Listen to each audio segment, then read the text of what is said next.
Assalamualaikum warahmatullahi wabarakatuh.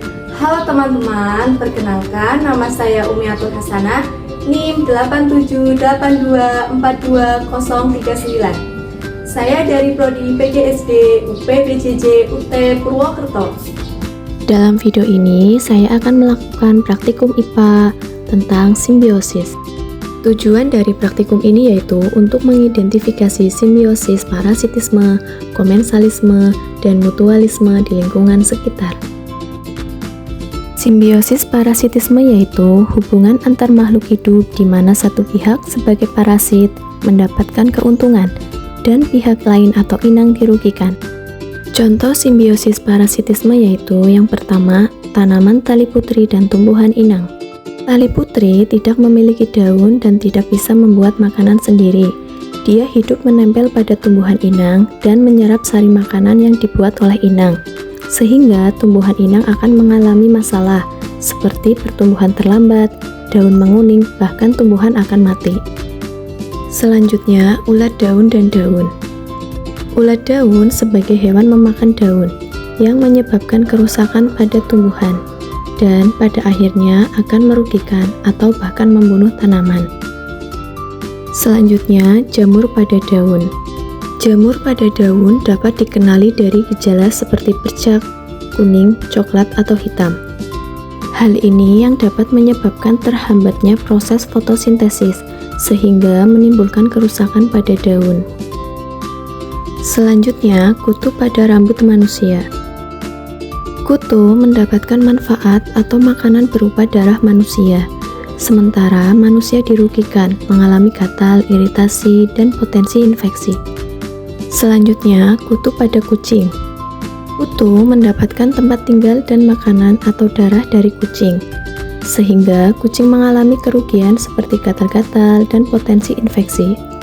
Yang kedua yaitu simbiosis komensalisme, yaitu interaksi antara dua organisasi berbeda di mana salah satu organisme diuntungkan dan organisme yang lain tidak diuntungkan atau dirugikan. Contoh yang pertama yaitu tumbuhan anggrek dan pohon. Anggrek mendapatkan tempat tumbuh dan sinar matahari, sedangkan pohon tidak mengalami kerugian. Selanjutnya, tanaman sirih dan pohon. Tanaman sirih mendapatkan tempat untuk tumbuh, sedangkan pohon tidak diuntungkan atau dirugikan.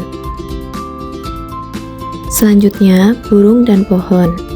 Burung membuat sarang di pohon untuk tempat tinggal, sedangkan pohon tidak mengalami keuntungan atau kerugian dari keberadaan burung tersebut.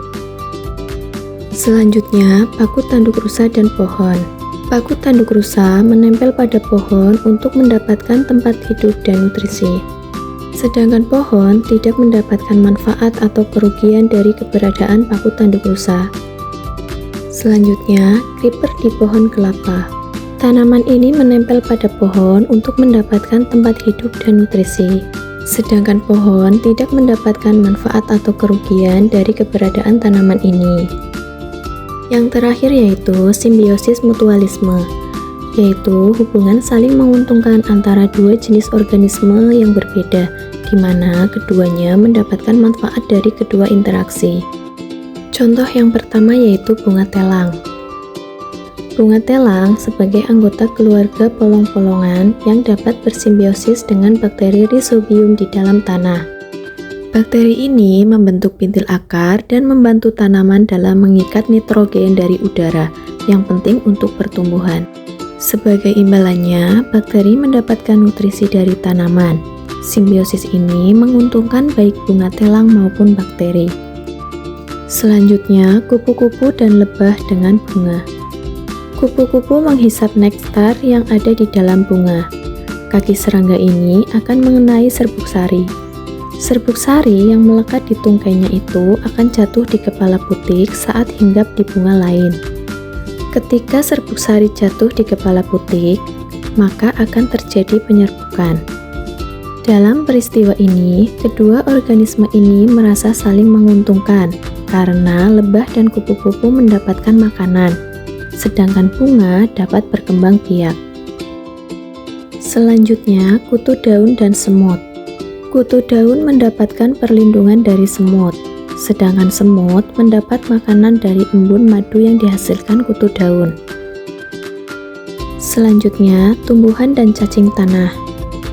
Cacing tanah membantu melonggarkan tanah dan menyediakan nutrisi bagi tumbuhan.